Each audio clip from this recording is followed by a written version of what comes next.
കേരളത്തിൽ ബ്രിട്ടീഷുകാർക്കെതിരെ നടന്ന ആദ്യത്തെ സംഘടിത കലാപമാണ് ആറ്റിങ്ങൽ കലാപം. ആറ്റിങ്ങൽ കലാപം നടന്നപ്പോൾ ആദിത്യവർമ്മ വേണാടിന്റെ ഭരണാധികാരിയായിരുന്നു. ആറ്റിങ്ങലിനായി 1721 ഏപ്രിൽ 15 ആറ്റിങ്ങലിൽ ഒരു കലാപം പൊട്ടിപ്പുറപ്പെട്ടു. ബ്രിട്ടീഷ് ഉദ്യോഗസ്ഥൻ ഗിഫോർഡിനെയും 150ഓളം ഇംഗ്ലീഷുകാരെയും നാട്ടുകാർ വധിച്ചു. കലാപത്തിന് ശേഷം വേണാട് ഉടമ്പടി ഒപ്പുവെച്ചത് 1773 വേണാട് ഉടമ്പടിയിൽ നെയ്യാറ്റിൻകരയുടെ രാജകുമാരൻ മാർത്താണ്ഡവർമ്മയും ഈസ്റ്റ് ഇന്ത്യ കമ്പനിക്ക് വേണ്ടി അലക്സാണ്ടർ ഓവും ഒപ്പുവെച്ചു.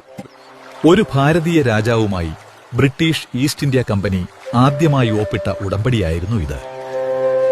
വേണാട് ഉടമ്പടിയിൽ തിരുവിതാംകൂർ രാജാവ് ഇംഗ്ലീഷുകാർക്ക് കുളജലിൽ കോട്ട കെട്ടിക്കൊടുക്കാമെന്ന് സമ്മതിച്ചു. ഇതുപോലെ രസകരമായ രീതിയിൽ ഫ്രീ ആയി PSC പഠിക്കാൻ താഴെ കാണുന്ന വാട്സ്ആപ്പ് നമ്പറിൽ മെസ്സേജ് ചെയ്യുക.